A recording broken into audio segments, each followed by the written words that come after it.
Hello, and welcome to my 13 Horrifically Silly Days of Halloween blog series. Today, I'm here with my special guest, Alex Zgud, who is a tattoo artist and an artist in general, and she also illustrates a few of my books, my children's books. So, welcome, Alex. Thank you for joining me. Hi, thanks. Thanks for having me. Now, will you tell us a little bit about yourself and your background and the kinds of artwork that you do? Sure. Well, I'm from Ontario. I live in Calgary now. I've lived in Calgary for the last 6 years. I am a tattoo artist. I've been doing that for almost 10 years now. And so, yeah, that's kind of what I specialize in, is tattoos. Mhm. Yeah, but you do other kinds of artwork as well, Oh, obviously, yeah. like Yeah, I like not so much recently, but I do I draw and paint in my free time. Mhm. Um I do other various creative things. Sometimes I sculpt. I've recently taken up crocheting, so I've been doing that a lot lately. Um yeah, just I don't know, like any kind of like artsy or crafty thing. I like doing all that kind of stuff. So That's cool. Yeah, yeah. and I think if I remember correctly, or at least this is what I think your bio says, that watercolor is your main media for painting and drawing and stuff? Yeah, I usually use either acrylic paints or acrylic inks or India inks. Hmm. So yeah, it has that very kind of watercolory feel to it. Yeah, Right, cool. Okay, yeah, okay. You studied at OCAD, the Ontario College of Art and Design, correct? And that's right, right? yeah, Yeah. yeah, What yeah. made you want to become an artist in the first place, and then just an artist overall, and then why a tattoo artist specifically? Um, well, I guess I could say that I've always been an artist. Like from a very, very young age, I was always drawing, and my parents really encouraged that. They were always, buying me like art supplies and like art books and stuff like that. So yeah, they really encouraged that, and I didn't originally want to go to art school. I planned on being a vet at one point, and yeah, I'm just really bad at math, and I just I hate math so much that instead of trying to work on my math marks, I was like, what else can I do with my life? And yeah, being like doing something art related was kind of a natural second choice. And I had already always had an interest in tattoos. Like from I guess the first time I saw a person with a tattoo, I was maybe like 6, and I was like, oh, like I want that. um Oh, cool. yeah, so I was always really drawn to that, and so I had a friend actually suggest that I be a tattoo artist when I was struggling to think of what else I could do. And at first I was like, no, I could never do that. Like tattooing someone permanently is terrifying. Um, but then I I thought about it some more. I was like, yeah, maybe that's something I could do. So I decided I was like 15 or 16 that I was going to be a tattoo artist, and then I ended up going to art school, mostly to appease my parents. And um, yeah, shortly after I graduated, I went and found an apprenticeship. Yeah. Yeah. So I guess with tattooing, as you touched on there, it takes a great deal of learning to be confident in your own abilities, right? Because as Ah, you say, it's permanent. yeah. Yeah. Yeah, it's very stressful. And it's something that I still struggle with. Like you kind of have to, um, like for me, it's like I can't let myself think about it too much. Otherwise, I would just not be able to go to work every day, and then I wouldn't be a very good tattoo artist. Nope, nope, nope. So you cope just by pushing through?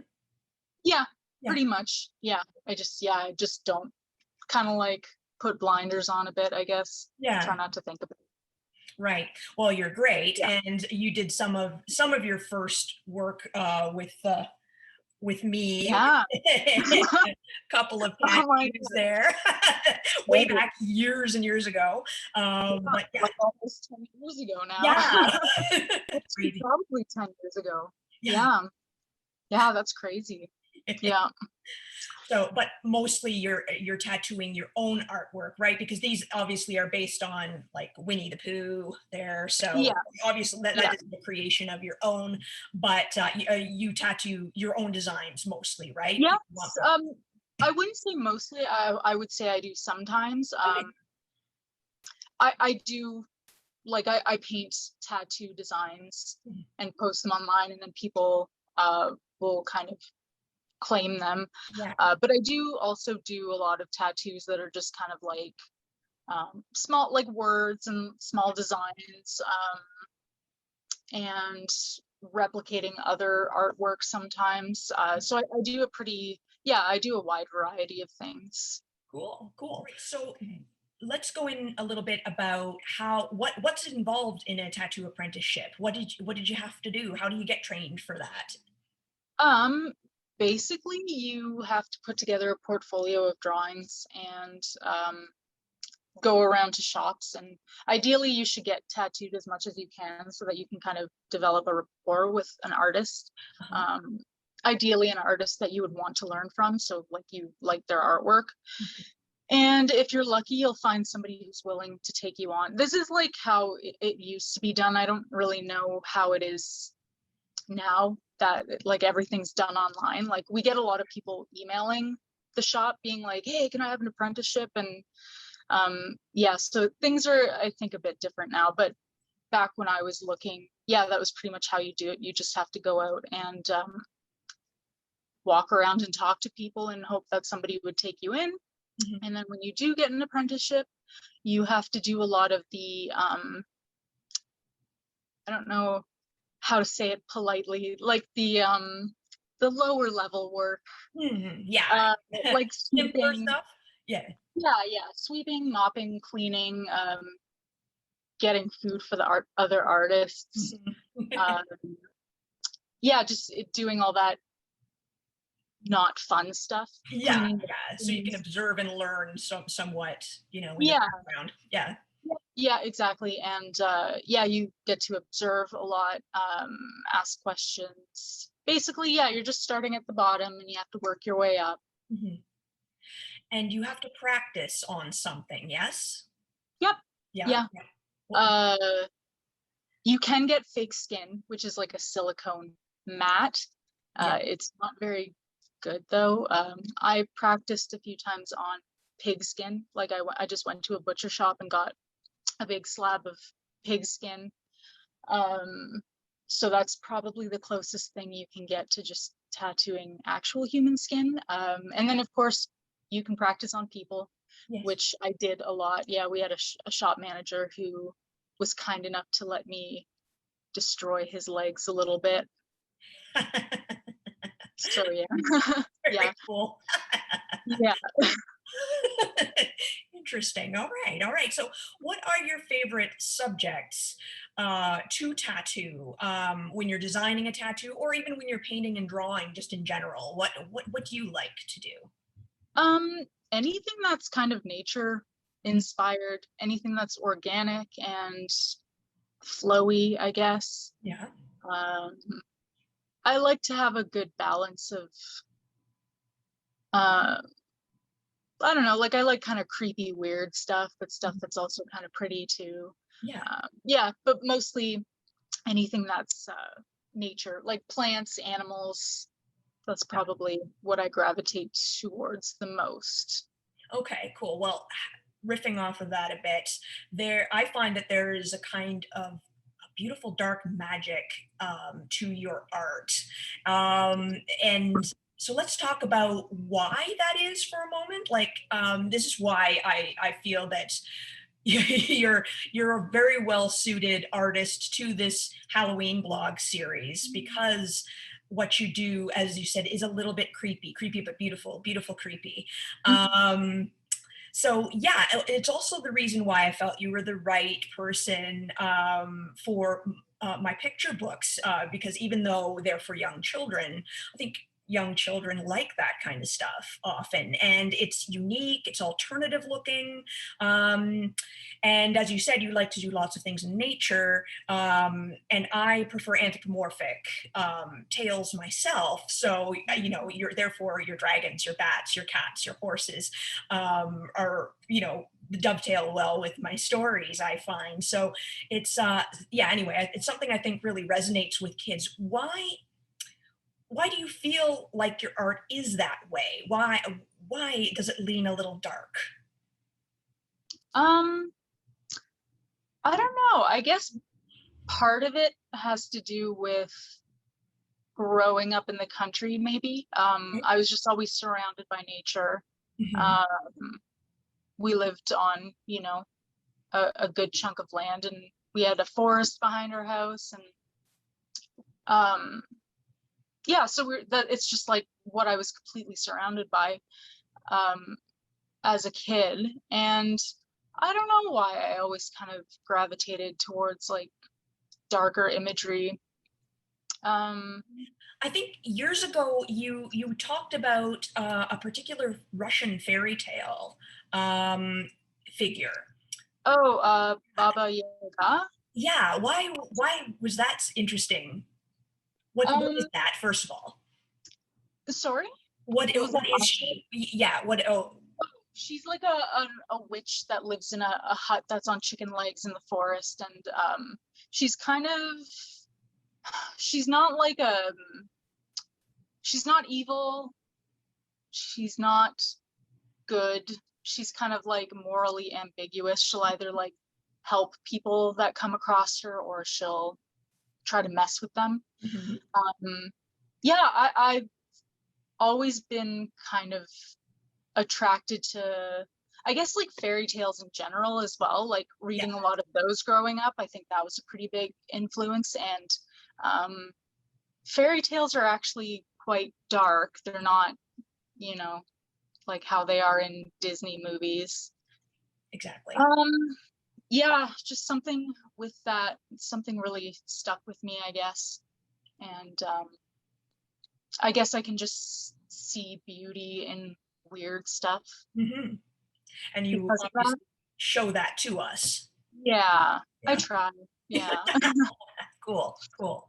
Okay, so I did mention that you also paint and draw, and I didn't know. You said you're not doing that so much at the moment. I didn't know if there was anything you wanted to mention or show us, like, and do any sort of self promotion or anything like that. I don't know if you sell pieces or any. Um, I don't really sell, like, I don't have anything that's really for sale right now.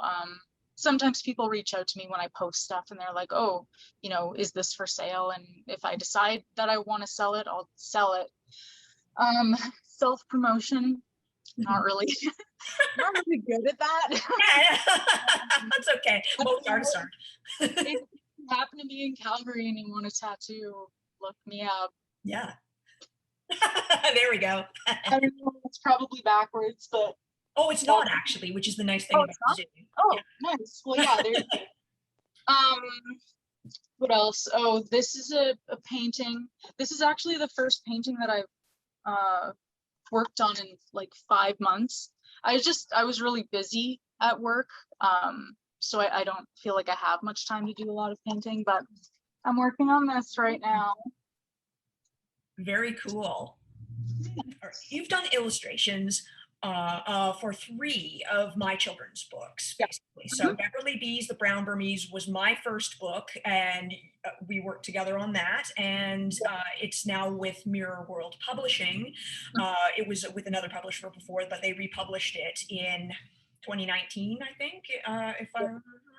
Anyway, and they'll also be republishing our second and my second picture book, which is you see the main character here on my shirt, Sloth the Lazy Dragon. This is his before picture where he needs to lose weight, and on the back, I don't know if I can show it properly. Is where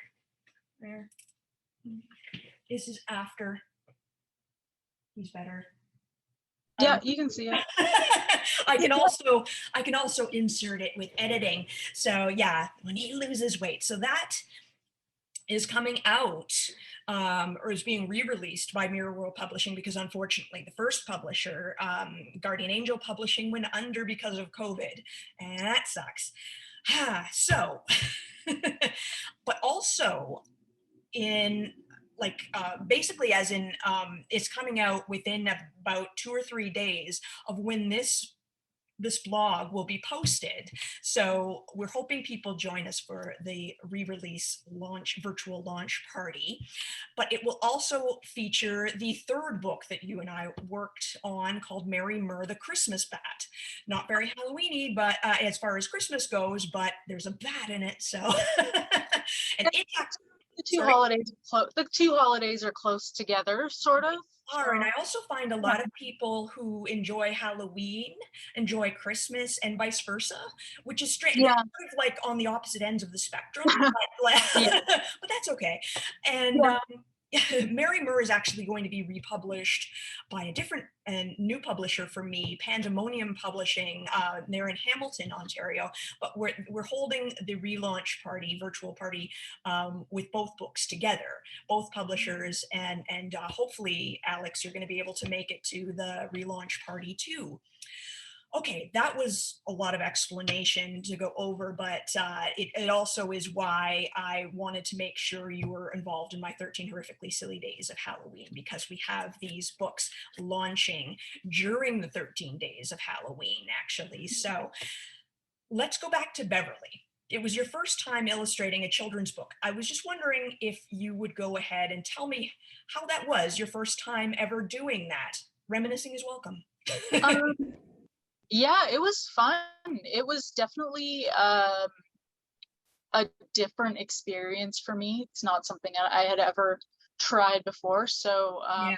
yeah, it was interesting to, I guess, try to, like, I feel like with Beverly, I didn't really have a process nailed down at that point because I was doing everything for the first time. Yeah. So for the next books, it was like a little bit easier because I had more of a process worked out and I could kind of refine it. Mhm. So yeah, it was interesting.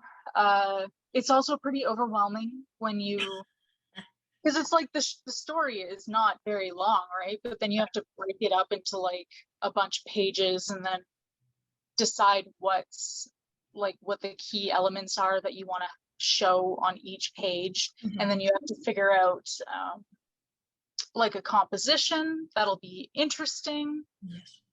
And yeah, it was just there was a lot of rough sketching involved. I think I would send you the rough sketches, Right. if I remember correctly. Yep. And then you'd come back to me with suggestions. Mhm.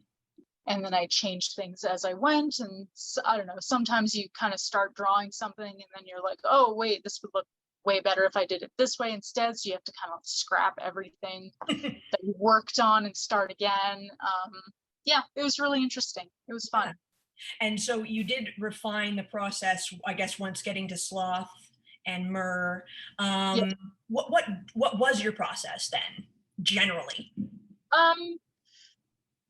Basically, I would take a sheet of paper. I would kind of like block out the dimensions of the page, and then at the bottom, I would write a brief description of what was happening in the page and what I wanted to include, and just any little notes that I had. And yeah, and then I would kind of, you know, do a rough sketch, and then that's what I would send to you. Yeah, that was basically it. Yeah. It wasn't anything too fancy. It was just very, I don't know. Yeah, very straightforward. It's Yeah. like, here's the page, here's what I want to include, and then just kind of rough stuff out. And yeah, that's about it, really. Yeah, and I guess where things got a little extra complicated sometimes was with Myrrh. We had, I think, a couple of double page spreads, 2-page spreads. So we had to make sure, Yeah. but at least we were doing this part together. So I didn't just say, here, figure it out. But we we had to figure out what pages were where, and other Yeah, pages that didn't involve the artwork, to make sure that those 2-page spreads ended up on the correct pages, right? So right. that I find is a bit mind bending. Another thing that I, as a writer, when trying to basically, I send you sort of text only storyboards of what I have in my head so far for you to take it and go from there.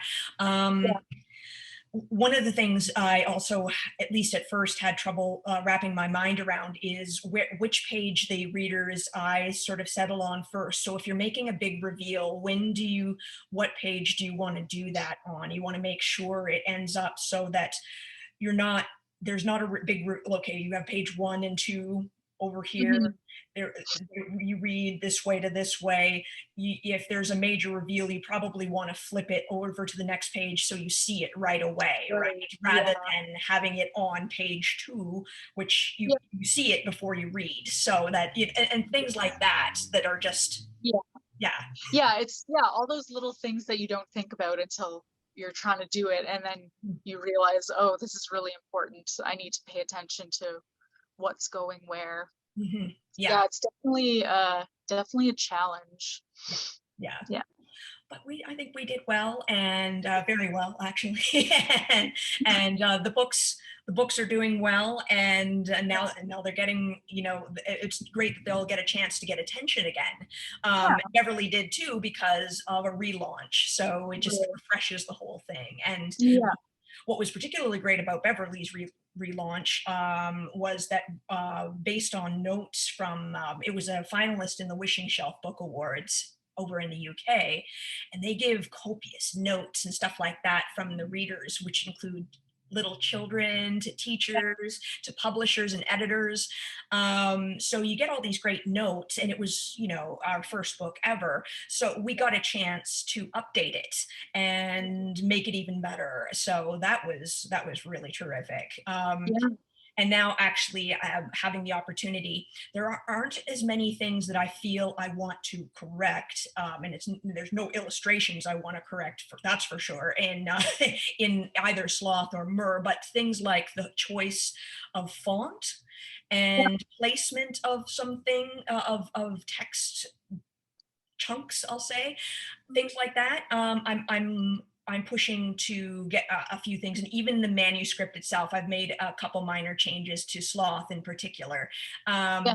There might be some changes with Myrrh as well. They'll be small, so people Yeah. who got the previous books don't feel, that you made a bad decision there. It's not a big deal, but Right. yeah, it gives me a chance to refresh them and make Yeah. them just a little better, a little tweak here and there, or at least in my mind.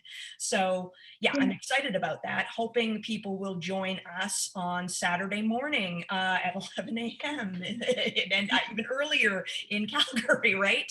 Alex, I'm sorry about that. That's But okay. kids being, or up and watching cartoons and stuff, I thought we'd give this a try Sure. for our launch. It's worked for other children's book writers and Yeah. illustrators launching their books. So I was Mhm. wondering if you remember what your favorite scene to create in Sloth the Lazy Dragon was, and why. Yes, I actually have them right here Ah, with me for reference. Um, my favorite, my favorite page, I think, one oh, where where he's he's sitting sitting. on and Oh, eating. I just like that it's just his butt basically with yeah. his face. his big butt. He's working on the Yeah, weight at that point, but yeah. he's still big. He's eating some healthy food. Yeah, So I like that one. awesome. And I guess I also like the last couple pages just because I like the colors. It's very colorful. There's a lot of pink. I like that. Yeah. My Um, mom also likes those pages best too. yeah, Yeah, yeah, I think they're definitely the prettiest pages in the book. they are. Um, and for Myrrh, I really Yeah, like the. I actually found the original painting, so right. I really like the first page. Yeah, it is nice. It's a lovely setup. Yeah, I really like those like Christmassy winter landscape paintings. Yeah. We used to have a couple of them in my house growing up, and I also really love Christmas. So yeah, that page really reminded me of that. I love Christmas. So Cool. yeah. Which is a great mentality to have, because Mary Myrrh, the Christmas bat, is all about bats that really Yeah. love Christmas too, and the look of Christmas and the atmosphere it creates. So your feelings are the same as little Myrrh's when he, gets inside that farmhouse and is like looking Yeah. around at all the decorations. Yeah. Yeah. Yeah. Aw. Hmm. Okay. Now, I will turn to the questions or versions of questions that I ask all of my guests on my 13 Horrifically Silly Days of Halloween blog series. I know that you're not a super big horror fan, but just ask you anyway, and you can tell me, as best you can. What is your favorite horror movie, or the horror movie that made the biggest impact on you, and why? Okay, so I guess it kind of counts as a horror movie, but Sleepy Hollow, like the Oh, yeah, 1998 Tim Burton version, yeah, um, absolutely. is one of my favorite movies. Um, I watch it every Halloween pretty Mhm. much. I just, yeah, I guess that's always like Tim Burton, like that whole, like the aesthetic of all of his movies, has always been kind of an influence for me. Mhm. Um, yeah, so I've always really loved that one, despite not being a huge horror fan.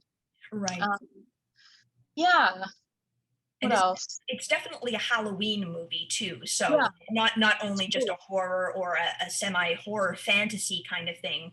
Hmm. It is Halloweeny. Yeah, No getting yeah, around absolutely. that. Sorry, go on. Yeah, and then apart from that, as a kid, we would rent a lot of horror movies. We would watch horror movies all the time. Hmm.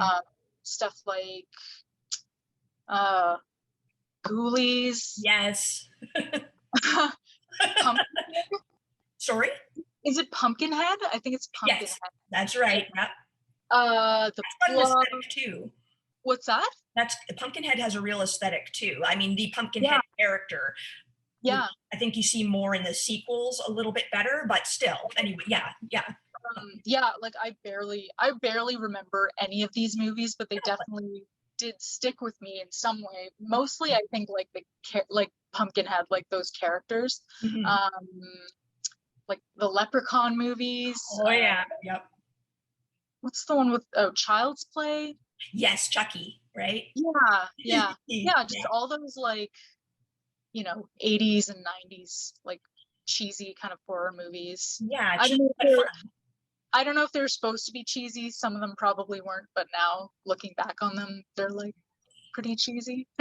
Yeah, totally. I mean, I don't know how cheesy Pumpkinhead was meant to be. I think all of them knew to an extent, at least, what Yeah, they weren't doing, high class Oscar winners here.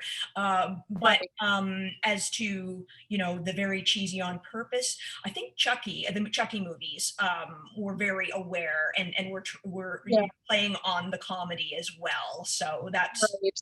yeah, yeah. Um, Very cool. Now, did you have a favorite horror novel or author or? Mm. um, Probably not. Um I've read some Stephen King and Joe Hill as Oh, well. yeah, yeah, yeah. I really, yeah, I like their writing. Yes. Um, but I wouldn't say that I've read like a ton of it. I think I've read maybe one Stephen King book and a few Joe Hill books. Yeah. Um, that's probably it in the way of like horror, that genre. Yeah, that's cool. It's nice to get Yeah. a few books in there too, though. It's not just Mhm. movies. Yeah, um, I think I like reading horror novels more than I like watching them because I'm very jumpy and I hate jump right. scares. Yes. That makes So, sense. Jump yeah. scares are not impossible in a book, but it's much harder to get a actual jump scare. You can be scared, you can be looking over your Yeah. shoulder and like, "Ugh," and have an Mhm. atmosphere, but you're usually not reading along, and then and then jumping Exactly. because something Yeah. has jumped out at you. You kind of need a visual and a sound for that. Yes. I guess the only time that would really happen is if you're reading a book and something happens and gives Yeah. you a jump scare because you're in the book, Exactly. reading and you're into it, but that's Yes. not the book per se. Yeah. That would have to be some really good timing, I Yeah, guess. yeah.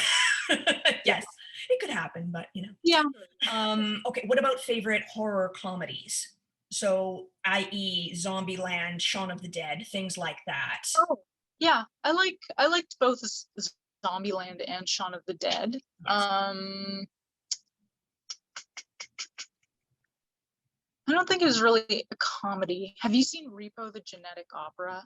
Oh, I know what I actually haven't, but I know what you're talking about. So that Yeah, that I qualifies. guess that's kind of horror. It's not comedy though. I haven't watched it in Well, ages, kind but of. Yeah. it's a musical. I Yeah. liked that.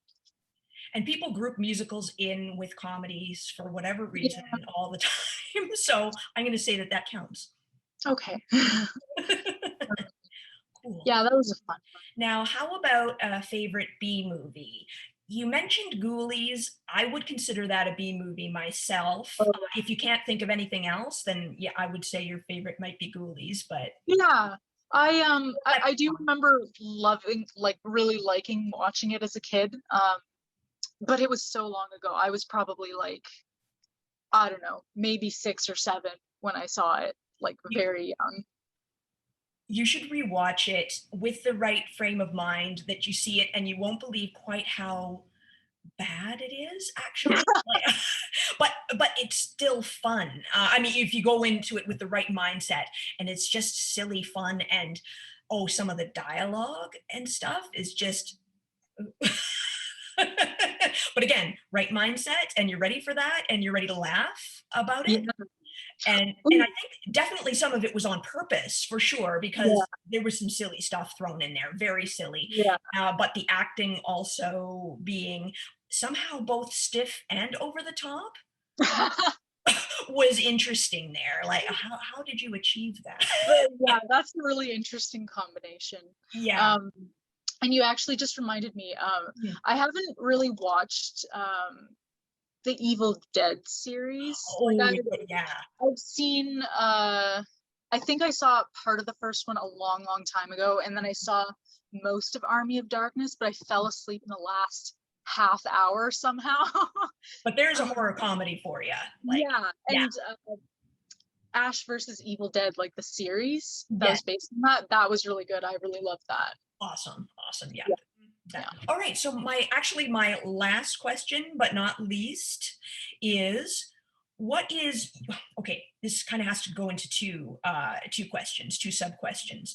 What is has over the years been your normal Halloween ritual? Versus also what have you ended up doing for COVID Halloween? Kind of. Oh, well, because I'm a hermit, my COVID Halloween ritual and my regular Halloween ritual are pretty much the same thing. Okay. And that just involves eating candy and watching Sleepy Hollow. Mhm, Um, I'll usually carve a pumpkin mhm, uh, and then make pumpkin seeds. mhm, And yeah, I typically don't do too much for Halloween, it like the day itself. mhm. But I like doing Halloween themed things throughout the month. Yeah. Um, like baking and stuff like that. And um, yeah, watching scary, like not scary movies, but like watching, I don't know, creepy, like Halloween themed movies. Mhm. Yeah, and then yeah, like I said, not much has changed since COVID because Right. I just don't really go out anyways. Usually a lot of the time I'm working on Halloween, Okay. so I Yes. get home kind of later in the evening. I usually miss all the trick or treat. Like we don't get many trick or treaters here, but I usually miss them because I'm Mhm. working. Um, so my boyfriend is the one that deals with all that. He hands out candy. And we always make sure to have candy because even though we know that we won't get a lot of children, we will then get to eat the candy after. Yeah. Which is like duh. Yeah, Yeah, right. you can do that. Thank you so much, Alex, for joining me today. It was a pleasure talking with you and finally seeing you again. Yeah, It was nice to see you too, and thank you for having me.